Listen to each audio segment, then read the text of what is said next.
Invite the moderator of this evening, Dr. Wee Kiat Jin, to initiate and to commence this lecture. Please.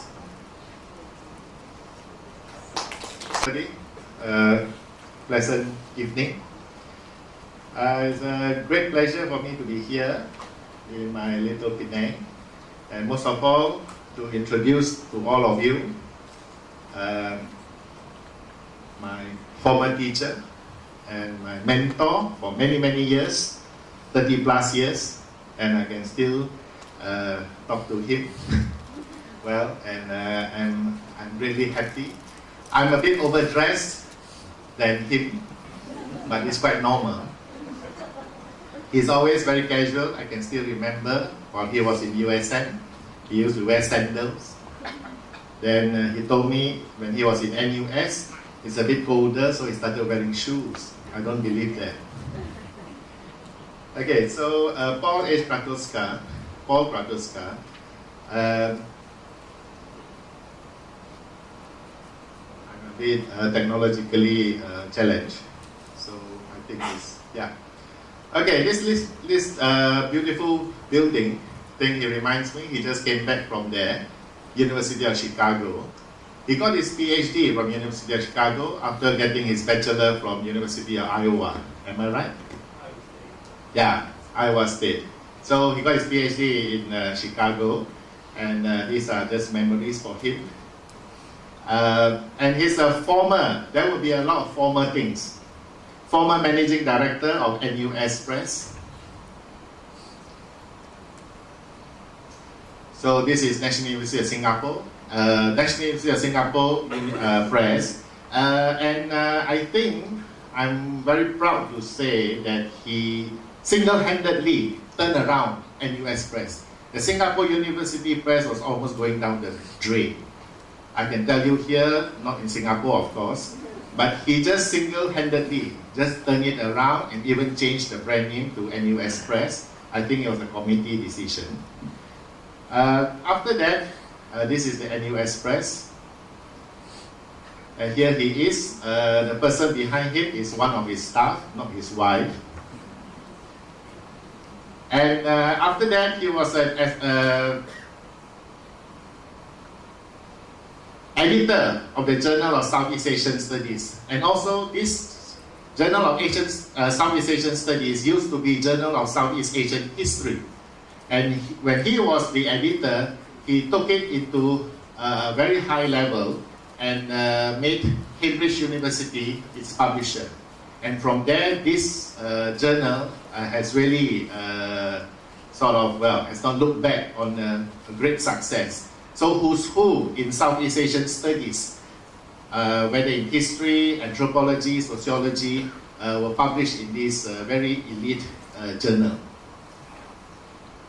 He is also a member of the International Journal of Asian Studies, also published by Cambridge University Press.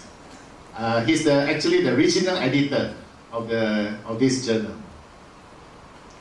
And also from 2003 to 2005, Paul Kratoska is a member of the board of directors of the American Association for Asian Studies, and it is a very influential position to a certain extent to contribute the direction of how Asian studies is being researched, being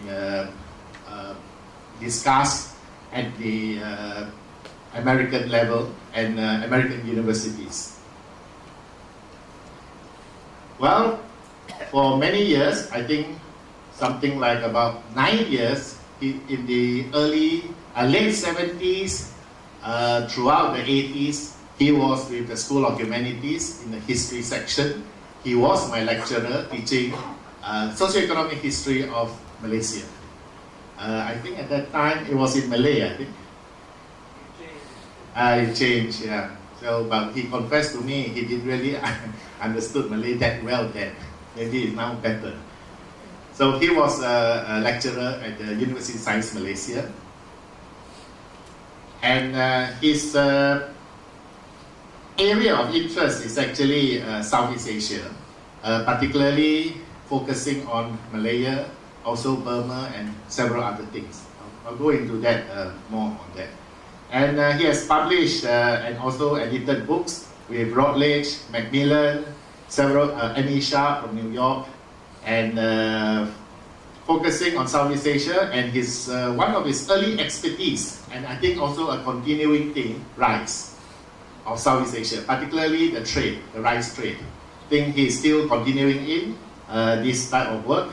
And just looking at his most recent works, The Perils of Propaganda, which is published in the book Lost Times and Untold Tales from the Malay World. Another recent work is the Southeast Asian rice trade and its ramifications in food and globalization. This is one of the most recent works. Then he did a multi-volume work, a 6-volume work edited by him and also introduced by him, published by Routledge in 2001, a 6-volume work, Southeast Asia Colonial History. So it covers the whole of Southeast Asia on colonialism, a lot of documents involved. So colonialism, I think, I'm not very sure about Paul wearing sarong or not, but sometimes I think he probably thinks that he's living in a, when he was in Penang, he lives in a very nice bungalow, a colonial bungalow in, was it Dan Road? Yeah. I'm not very sure, is it still there?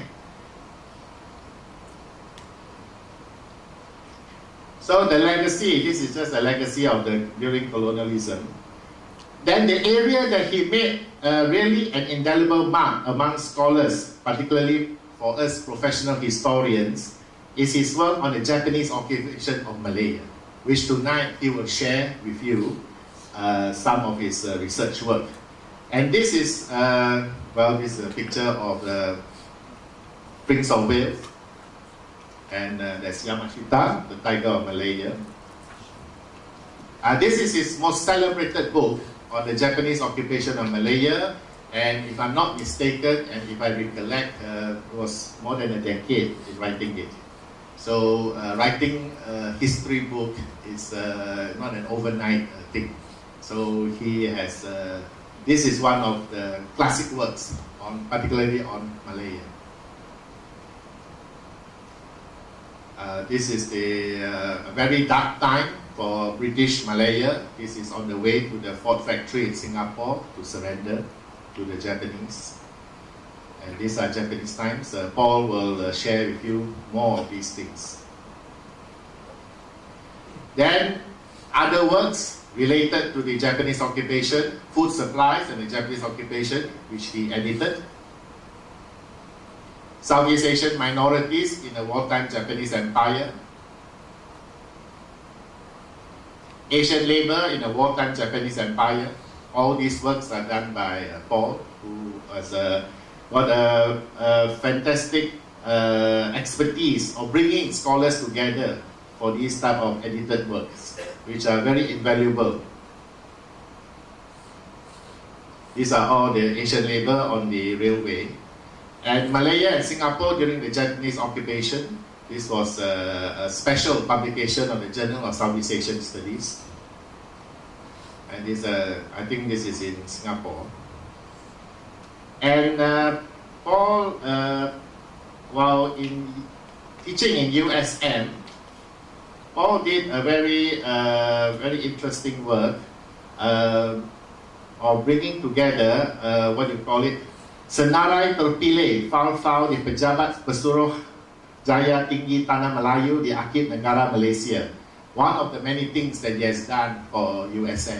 This will help, it's a bibliographical listing of all the materials that historians will use as documents, and it is still used by my students today.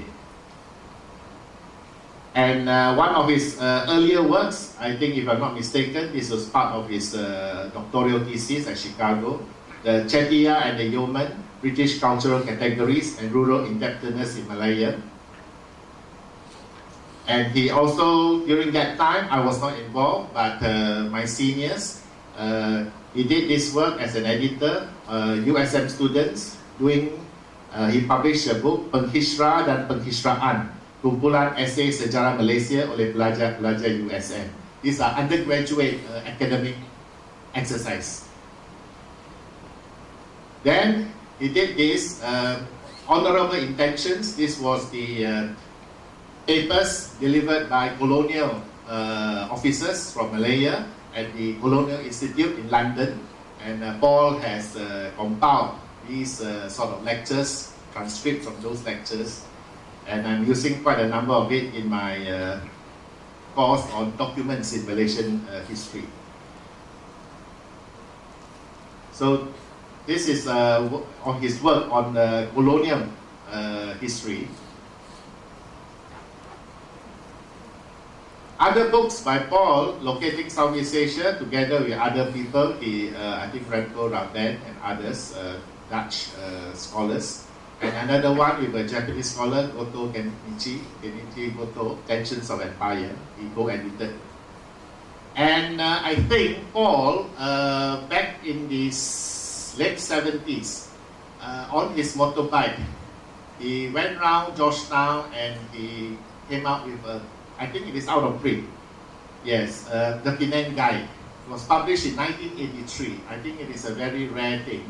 The book is published by Graham Brash in Singapore. Long ago, way before Penang Heritage Trust was born. Long time ago, I think. And he was a real pioneer in that work. So on a personal level, and also on food, I think. And well, prior to this, thank you to all of you. On a personal level, I've known Paul for more than 3 decades.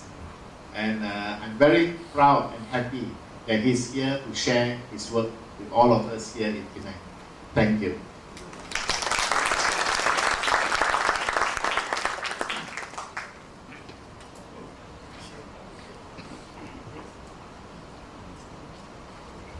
Introduction to follow, but just give me a minute. I've got to switch the slides.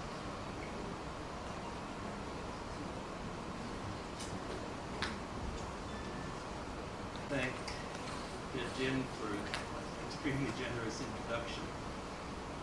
He said I had failed to send my bio data, so he fussed around and got it himself. I suspect I probably should have sent it and minimized a little bit of that, but I appreciate it very much. I started work on Malaysian history back in the early 1970s. And at that time, in fact to some extent today, there was a bit of a tendency to have Malaysian history divided into 2 parts. There were certain studies that stopped in 1940. No, it's fine, it's fine. And there were other studies that started in 1945. And then there was this hole between 1941 and 1945. And we had an assumption that something important happened there, but there wasn't much known about it. Now, I had come out to study rice and eventually did do a dissertation set in the Korean district of Perak. And I went into the archives, but it occurred to me maybe I should take a look and see what there was on the Japanese occupation. And I found 2 files, each with one little scrap of paper. It's precious little, nothing that you could possibly do anything with. And so at that point I thought, well, maybe this is not doable. And as time went on, I kept in the back of my mind that I'd like to know more about the occupation period. And eventually I discovered documents in the US archives, intelligence reports, that actually were very revealing. Some extraordinary things were happening. The Allied forces wanted to know what was going on in occupied Malaya. So they had submarines out in the Straits of Malacca, and occasionally a fishing boat would venture out and suddenly a submarine would come up and people on the fishing boat would be taken away and carried off to Ceylon usually and interrogated about, well, what's going on? What's the price of rice? What's the price of bread in Malaya? So there was a lot of information gathered and then evaluated, okay, what's the quality of this? Is this worth paying attention to or not? When I was doing my research in Malaysia, I spent about 6 months living in the Krian district. And people there occasionally wanted to talk about the occupation. And of course, I was trying to do research about what was going on in the 1920s and 1930s. And they would tell me, well, this interesting thing was happening. Stories from Penang. Why was the Guanyin Temple spared? Well, the bomber pilot who was dropping bombs over Georgetown actually came to Georgetown later on, and he talked to people. Now, he was a Buddhist, and the people in Penang met with him, and they said, well, the reason that was spared was either the goddess or the dragon under the temple. And he said, yes, I understand, because I'm also a Buddhist. And so everybody agreed that the temple was spared for that reason. People would tell me, if you look at the roofs in Georgetown, you'll see occasionally there's a building that is 1 story less than the buildings on either side of it. Well, that is because the bombs the Japanese used were actually not very good. So they would hit the building, they destroyed the upper level, but the rest of it was still there, but then rather than rebuild, they just put a roof down at the lower level. Lots of stories. But I kept saying to people, yes, well, that's all very interesting, but could we go back and talk about, boy, was I stupid in those days. And it turned out later on, I really wish I knew what they had to say about what had happened during the occupation. And when I was out in the Krian district, they were telling me, well, we used to take the rice and we would smuggle it down to the coast, move it down, and then move it up to Taiping because there was demand for rice in Taiping. And I would say, yes, but let's go back to the 1930s. They didn't have much interest in the 1930s, and a lot of people didn't remember all that much. They remembered the occupation, and I wish I'd talked more to them. But I'm going to talk to you tonight about some of the things that I did learn and some of the things that went into the book. The book was published in 1998.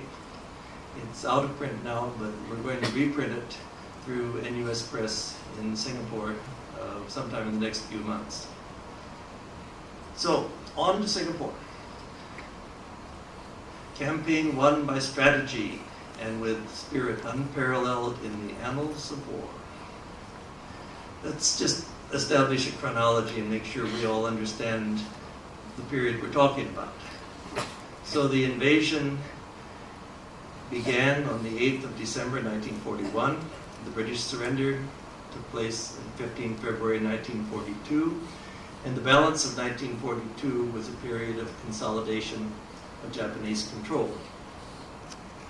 1943 was a time of economic and administrative reforms and the introduction of quite a lot of centralized planning. But for various reasons, largely to do with the war, the Japanese administration never really managed to accomplish a lot of the things they hoped to. 1944 was a time of shortages, rampant inflation. 1945, inflation completely out of hand, shortages are worsening. There's Allied bombing taking place. The Japanese are building defensive works against a possible Allied invasion. They capitulated on the 15th of August, but people were not told this until about 5 days later, when the surrender was officially announced in Singapore. On the 26th of August, an agreement signed in Rangoon made Japanese forces responsible for law and order in the territories they formerly controlled. They were responsible for making sure that there was food available for civilians and that essential services were maintained. The surrender documents were signed on the 2nd of September, and British forces finally began landing in the Malay Peninsula on the 9th of September. The reason it took so long was that there were plans already made for an invasion. And according to what I've read about this, had they tried to move the arrival of British troops to an earlier date, all the planning would have had to be redone, and it would have actually been impossible to bring them in any earlier. So the earliest point that they could get them there was around the 9th of September. At that time, there were more than 125,000 Japanese military personnel in Malaya. They had not been defeated, and there was a great deal of apprehension as to whether they would accept the surrender. But in fact, they did, and there are accounts of the small numbers of Allied British forces basically encountering very large groups of Japanese troops that were being marched to surrender points. The Japanese forces were tremendously disciplined, and there are accounts of people along the roadside throwing stones and things like that. These were armed Japanese troops, and they didn't break out of formation. They just kept right on going because they were doing as they had been ordered. Malaya then remained under British military administration until April 1946. So let's start with some basic questions. Why did Japan invade Malaya? True or false? They invaded Malaya to gain control of the country's natural resources, tin, rubber, palm oil. You'll find plenty of books that will tell you this is what was going on. It's not true. The Japanese actually had ample stocks of rubber from French Indochina, and that was much closer, shorter shipping if they were bringing rubber to Japan than bringing it up from Malaya. The amount of tin that they secured that were just lying in the harbor waiting to be shipped was more than enough to carry them through the entire wartime period. And in fact, the mines and plantations of the peninsula were a liability because there was no market for tin rubber. You had large workforces on those estates and in the mines, and without running the estates and mines, these people were unemployed. They became a major liability because they weren't able to work. And if they weren't going to be working, then there was the possibility of social unrest. So why did Japan invade Malaya? Well, there were two basic points. The fundamental thing the Japanese needed from Southeast Asia was oil, and there was oil in Sumatra. Now, the Malay Peninsula, and particularly the Singapore Naval Base, sit right on the route to that oil in Sumatra. And in order to gain access to the oil, they had to deal with the Malay Peninsula, and they had to deal with Singapore. Okay, the use of terror. True or false? The Japanese rule. These are all rhetorical questions. I'm not expecting anyone to answer. I'm just True or false, the Japanese ruled through terror, massacring many Chinese and torturing local residents. Well, of course, we all know the occupation began with a reign of terror. And there were three fundamental reasons for this. The Malayan Chinese support for China in the Sino-Japanese War, starting around 1937. The fact that the Chinese population of Malaya was actually an ideal military force because it was predominantly composed of first-generation Chinese, group of young men, single, working-class backgrounds. Had they been organized into a military force, they could have been very effective. On the other hand, while the Japanese troops that came in as the invasion force were well-trained and obviously very effective, they were not going to remain in the peninsula. So they come down the peninsula. Once the British surrender takes place, the Japanese forces are then moved on to Indonesia or up to Burma. What was going to be left in Malaya was a garrison force. And this force was going to consist of older and less fit soldiers, civilians, especially civil servants sent down from Japan.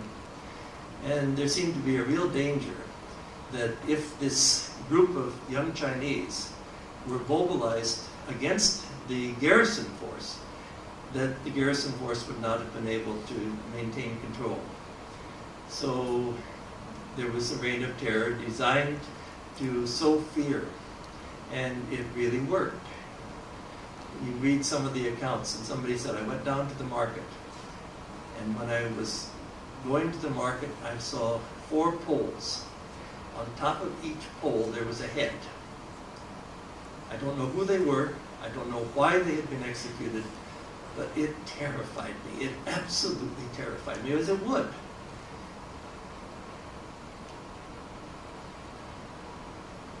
By 1943, the Japanese policy had changed.